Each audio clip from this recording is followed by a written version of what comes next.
was talking about, what is it going to take to get beyond where you are? Because I remember one point you said, Y'all, nobody could have prepared for this. Two men, two completely separate paths. One woman and one chilling sit-down that just turned the entire celebrity universe inside out. This wasn't yelling. This wasn't chasing attention. This was sharper than that. Cameras were on. Simon Godia on one side, Dennis McKinley on the other. No laughter, no warmth, only weighted stares, drained expressions, and years of unspoken tension finally cracking. Simon leaned in and dropped words that locked the air. I didn't lose money. I lost trust. And that betrayal cost more than anything I have. And that's when everything detonated. According to Simon, this was never about romance. It was positioning, a deliberate plan masked as marriage. He claims Porsha never saw a partner. She saw entry. Entry to fortune, entry to power, entry to a life she allegedly intended to manage. But when the prenup shut the door, when the finances didn't flow the way she imagined, he says the narrative reversed. Suddenly, Simon became the monster. Suddenly, she became the wounded one. And suddenly, divorce papers landed like an attack. Then Dennis spoke, and that's where the story became devastating. He confessed they were never married, just involved, a connection that allegedly gave her emotional refuge, physical closeness, and eventually a child. And according to Dennis, the moment their daughter arrived, she disappeared. No answers, no goodbye, only quiet. But the real bombshell, both men claimed they were manipulated simultaneously, kept apart, buried in secrets. And allegedly, they weren't alone. Multiple relationships, multiple deceptions, multiple realities sold to the public. Tears, storylines, survivor angles. Now the quiet is shattered. And the question rocking the internet is simple. Were they exposed, or was Porsha exposed? Stay with us, because this story only sinks deeper from here. These last few months, and everything was good. But, I made a mistake. I cheated. And it's not a mistake. A mistake to me is like take the wrong exit. You don't make a mistake and set up with someone and cheat. That's not where he needs to be in order for me to heal and in order for me to move forward. Okay. He has to be in a place, in my eyes, taking full accountability for his actions, period, no matter. Buckle up, because what you're about to hear isn't a romance. It isn't a separation story. And it absolutely isn't a fairy tale. It's a slow burn catastrophe wrapped in influence, spotlight, and accusations that refuse to stay silent. In a still room that felt closer to a courtroom than a media setup, two men sat divided, not facing each other, not acknowledging the cameras either. No attorneys present, no dramatic monologues, just pressure sitting thick in the air like everyone sensed something disturbing was about to surface. This wasn't about redemption. This sounded like sworn statements. According to claims now spreading, this marked the first time Simon Godia and Dennis McKinley shared the same space to speak on the same woman. Not united by loyalty, but linked by a realization that arrived far too late. They weren't rivals. They were evidence. Simon went first. Steady, precise, almost surgical. He didn't elevate his voice. He didn't have to. He alleged that what audiences witnessed as passion was, in his words, an exchange masked as fate. He claimed the marriage wasn't driven by emotion, but constructed through advantage. Every step, every spotlight moment, every display of affection allegedly served a purpose beyond feeling. He said trust was the true asset he surrendered, and once it was gone, there was no reclaiming it. From Simon's view, the narrative began to crack the moment authority didn't fall where it was anticipated. He claimed limits were interpreted as betrayal and safeguarding was rewritten as harm. According to him, when wealth failed to become possession, the storyline changed. He alleged he was gradually reshaped in public as the antagonist in a plot he didn't know he was cast in. Then came claims of manipulation. Not explosive, not theatrical, quiet methodical assertions that images were molded the same way relationships were calculated. He suggested that public compassion became armor and tears turned into instruments. Again, these are allegations, but their gravity lingered. Then Dennis spoke and the atmosphere shifted. His voice wasn't furious. It was fractured. He didn't deliver his words like charges. He delivered them like truths he'd carried too long. He admitted there was no marriage, no vows, only a connection built on time, closeness, and belief, and a child. According to Dennis, that child became the turning point. He alleged that once their daughter arrived, The bond didn't strengthen, it vanished. Messages slowed, commitments dissolved, and the relationship he believed was growing allegedly became meaningless overnight. He didn't claim she walked away from motherhood. He claimed she walked away from him. He claimed he shifted from partner to placeholder, from active presence to past tense. And while the public absorbed a polished image of confidence, he alleged he was confronting emptiness behind closed doors. Then came the allegation that stunned even veteran watchers. Both men, independently but now openly, claimed they were never the only ones involved. According to them, there were additional men. Additional timelines, additional realities unfolding at the same time, concealed just carefully enough to prevent impact until now. They alleged overlap, emotional overlap, physical overlap, financial overlap, a system where truth shifted depending on who was asking. From this angle, the scandal wasn't simple cheating. It was design. The courtroom-like tension thickened when public records were referenced, social media captions, interviews, carefully edited sound bites. According to both men, they alleged those narratives reshaped them into people they didn't recognize. One labeled controlling, one reduced to disposable, both positioned as necessary antagonists to preserve a larger image. And that's where the tragedy cut deeper because Dennis returned to speaking about his daughter. About her growing up one day and finding headlines she never consented to about realizing her origin story might forever be debated by strangers online. He didn't break down. He stopped speaking. And that silence carried more weight than any tears. Simon, meanwhile, described loss that couldn't be counted. Not just monetary damage, but mental decay. He claimed trust didn't merely fracture, it evaporated. He suggested that being publicly defined while privately remaining silent became a punishment he never anticipated. Outside that room, the response was instant. Social media ignited. Sides formed. Some called it accountability, others labeled it character destruction. Supporters of Porsha dismissed the men as resentful. Supporters of the men described her as deliberate. And the truth grew louder and more distorted at the same time. What separated this from the usual chaos wasn't the scandal itself. Celebrity scandals happen daily. What made this different was convergence. Two men from separate chapters allegedly sharing pieces of the same narrative. Not rehearsed, not coordinated, just aligned enough to provoke questions no crisis team could mute. No ruling was issued, no final conclusion reached, only claims entered into the court of public perception. And like every true courtroom drama, the most central figure was absent. Her silence reverberated louder than any response. Because ultimately, this wasn't about who spoke first. It was about who controlled the ending. The silence resolved nothing. If anything, it grew heavier. After those claims went public, what followed wasn't clarity. It was escalation. Every pause, every refusal to engage, every precisely crafted non-response only intensified the feeling that something deeper was being sidestepped. In situations like this, absence doesn't quiet speculation. It amplifies it. According to those close to the matter, the days that followed felt less like repair and more like containment. Old interviews resurfaced. Clips reappeared that once seemed harmless, but now carried a different tone. Statements praised months earlier were suddenly examined frame by frame, word by word, as if under oath. From afar, it appeared chaotic. Up close, it appeared intentional. Observers started highlighting timing, sequence, overlaps that had once been brushed off as coincidence. Allegedly, the story presented to the public no longer matched the timeline being quietly pieced together by online investigators and industry voices. And when timelines fracture, narratives collapse quickly. Simon's allegations sharpened when focus shifted to image control. He didn't claim direct sabotage, but he implied something equally damaging, that silence itself had been used as a weapon against him. According to him, moments of restraint were later interpreted as admission. Distance was reframed as dominance. Privacy became concealment. He implied that once the relationship collapsed, the approach shifted. The public storyline, he claimed, stopped being about recovery and became about leverage. And leverage in this industry decides who walks away intact. Dennis, meanwhile, was pulled into a different kind of storm. Sympathy didn't arrive cleanly. Questions chased him everywhere. Why remain silent so long? Why speak now? His answer wasn't refined. He didn't present it as salvation. He described it as depletion. According to him, existing inside a story you don't recognize slowly corrodes you.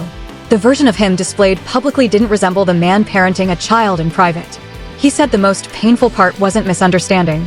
It was seeing his daughter's existence turned into a headline instead of a reality. And that's where the tragedy sharpened, because children never get to opt out of chaos created by adults. The discussion shifted again when claims of emotional compartmentalization emerged. According to those allegations, affection was allocated deliberately, not emotionally. Different forms of intimacy offered to different people, each customized to what they supplied. Not everyone was meant to remain. Some were meant to occupy a season. If accurate, that reframes everything. It converts heartbreak into structure. Industry voices began commenting without direct names. Former associates spoke carefully about patterns they'd noticed but ignored.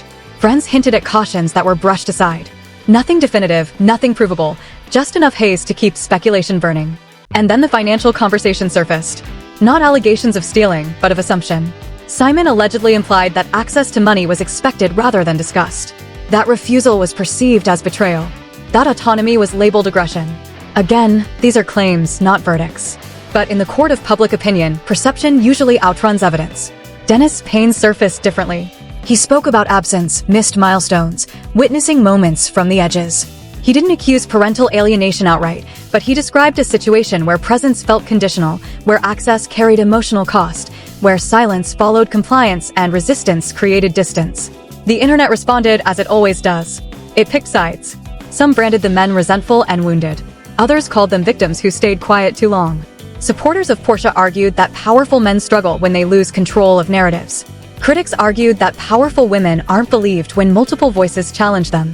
And somewhere inside that noise, the truth fractured even more. What unsettled many wasn't the allegations alone, but how smoothly they aligned.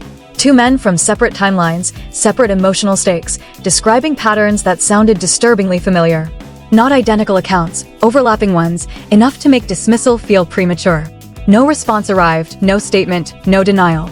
That silence began to resemble strategy more than grace. Because in scandals like this, timing decides everything. Speaking too early traps you in one version. Speaking too late lets others define it. And saying nothing allows speculation to spread unchecked. Behind the scenes, sources claimed pressure was building. Not from fans, but from brands, from networks, from people whose livelihoods rely on stability, not controversy. Silence may protect legally, but it leaks commercially. Dennis addressed this indirectly. He said he understood speaking would cost him opportunities, connections, peace. But he claimed staying silent had already taken something worse, his voice. Simon echoed that feeling differently. He said the most difficult part wasn't being cast as the villain. It was realizing how easily the world accepts a narrative when it fits a familiar script. Rich man, younger woman, imbalance of power. What happened privately stopped mattering once the story locked publicly. That's when the situation crossed from scandal into spectacle, because now it wasn't about what happened. It was about who gets believed. Legal experts advised caution. Image managers recommended silence. Friends asked for time. But time is costly when reputations are bleeding in real time. And each day without a response felt like another stone added to a monument built by only one side. The tragedy here isn't limited to fractured relationships. It's how truth becomes flexible the moment fame enters the conversation. How emotion turns into leverage. How suffering transforms into spectacle. And still, the central figure stayed unseen. No sit-downs, no statements, no corrections, only a carefully preserved image while others unraveled in public view. As a distant observer watching this unfold, one reality sharpens. This isn't about romance gone wrong. It's about control of the narrative. About who gets to define the past and monetize the future. Because when stories collide this way, innocence isn't proven through silence. It's interrogated by it. And as the volume rises, one truth settles quietly. This isn't finished. The testimony has only started. The pressure didn't force revelations. It revealed how brittle everything already was. As weeks passed, what once resembled a scandal solidified into something lasting. Dividing lines weren't just drawn online anymore. They were carved into careers, reputations, and private lives now inseparable from public scrutiny. Every appearance, every absence, every archived clip turned into evidence in a trial no one officially agreed to, yet everyone joined. According to those tracking the fallout closely, the shift was gradual but undeniable. The language changed. It stopped focusing on relationships and started focusing on patterns. Not what happened once, but what allegedly repeated. Not who was hurt, but how often similar endings followed similar decisions. That's when the narrative crossed into dangerous territory. Because patterns invite conclusions. Murmurs spread about how conflicts were consistently framed the same way. How accountability always seemed to land outward, never inward. How sympathy appeared on cue while rebuttals arrived late or not at all. None of it confirmed. All of it discussed. And discussion, once amplified, becomes verdict. Simon, according to sources, retreated even. Further, not from defeat, but strategy. He reportedly understood that anything he said now would be filtered through a lens already locked. In moments like this, silence doesn't signal surrender. It signals refusal to fuel a story that feeds on reaction. But silence carries consequences. Industry insiders allegedly began reevaluating connections. Invitations slowed. Deals paused. Not because of proven wrongdoing, but because controversy makes people uneasy. Truth doesn't need resolution for damage to occur. Dennis absorbed that damage differently. He stayed visible, but heavier, less shielded, more exposed. He spoke about nights spent explaining headlines to relatives who couldn't understand why private hurt became public debate. He described the fatigue of defending intent while shielding a child who never chose this reality. He didn't claim flawlessness. He claimed humanity. And that distinction resonated with some, but not all. Support splintered further. Those who once defended without question began asking them. Those who once doubted started listening. The internet, relentless as ever, demanded closure in a story that refused to provide it. Then came the moment that shifted the tone again. Not a statement, not a leak, a reaction, a brief response endlessly dissected that avoided specifics, but emphasized strength, endurance, and moving ahead. No direct refutations, no acknowledgments, only distance. For some, that felt composed. For others, it felt deafening. Because when multiple allegations align and the response remains abstract, interpretation rushes in. And interpretation is rarely kind. Legal analysts weighed in cautiously. They emphasized that what remained unsaid carried as much weight as what was spoken. They reminded audiences that allegations are not convictions and silence is not confession. But legal precision rarely satisfies emotion. The public doesn't wait for courtrooms. It constructs its own. What unfolded was a tragedy shaped not by a single lie or a single truth, but by rival versions of reality, each demanding loyalty. Every side claimed injury. Every side claimed manipulation. And beneath all of it sat a child whose future would inevitably intersect with this moment. That is the part no narrative can rewrite. Dennis returned to that point repeatedly, not as strategy, but as grief. He spoke about legacy, about what remains when stories fade, about how fame magnifies mistakes but never erases consequences. He didn't ask for sympathy. He asked for caution. Simon's perspective shifted toward introspection. He questioned how easily society accepts simple villains and heroes, how quickly wealth becomes motive, how nuance disappears once a story becomes marketable. He suggested the deepest wound wasn't betrayal, it was disposability. Not as a partner, but as a human being, reduced to a role that could be recast once it stopped being useful. As a nameless observer following the unraveling, the uncomfortable reality becomes impossible to deny. No one here is winning. Attention doesn't repair. Exposure doesn't resolve. And vindication, if it ever arrives, comes late and incomplete. The internet moved on, as it always does, to the next spectacle. But this one lingered differently. Not because of shock, but because of its emotional residue, because it posed questions without answers, because it revealed how easily intimacy collapses under performance, and because it reminded everyone watching that truth in public life is rarely singular. Some will believe the men spoke from pain. Some will believe they spoke from pride. Some will believe silence is wisdom. Others will believe it is evasion. What remains undeniable is that the story reshaped them all. Reputations bent. Relationships fractured. A child grew older in a louder world. And no matter how carefully future chapters are written, this one has already been archived, quoted, clipped, and remembered. Not as resolution, but as warning. Because when love, power, and image collide, the damage doesn't announce itself in one dramatic moment. It unfolds slowly, publicly, and without mercy. And long after the cameras stop rolling, the consequences keep speaking. This is where the story stops being entertainment and starts becoming accountability. Because what you witnessed wasn't gossip for clicks. It was a public disintegration. Careers shifted. Relationships collapsed. Narratives buckled under pressure. And the most unsettling truth, no one emerged untouched. Not the men who spoke. Not the woman who remained silent. Not the audience that turned suffering into discourse. You can scroll past this and dismiss it as another celebrity implosion. Or you can recognize what it truly is. A warning about how power, image, and silence collide behind closed doors. Because when multiple people tell intersecting versions of the same story, ignoring it doesn't erase it. It only gives it space to expand.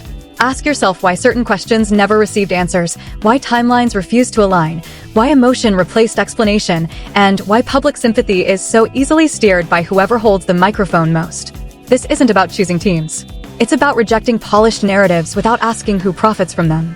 It's about recognizing that fame doesn't erase responsibility and silence doesn't automatically signal innocence. If this story unsettled you, good. Unease is where truth begins to surface.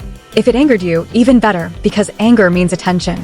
And if it made you question what you thought you understood, then this story has already done its work. Don't let it end here. Share it. Discuss it. Break the cycle of selective outrage and manufactured innocence. The more stories like this are buried, the easier it becomes for the next one to emerge. Because behind every headline is a real cost. Behind every carefully curated image is a reality someone must live with. And behind every silence is a choice. Stay aware. Stay questioning. The truth doesn't need permission to exist. It needs witnesses.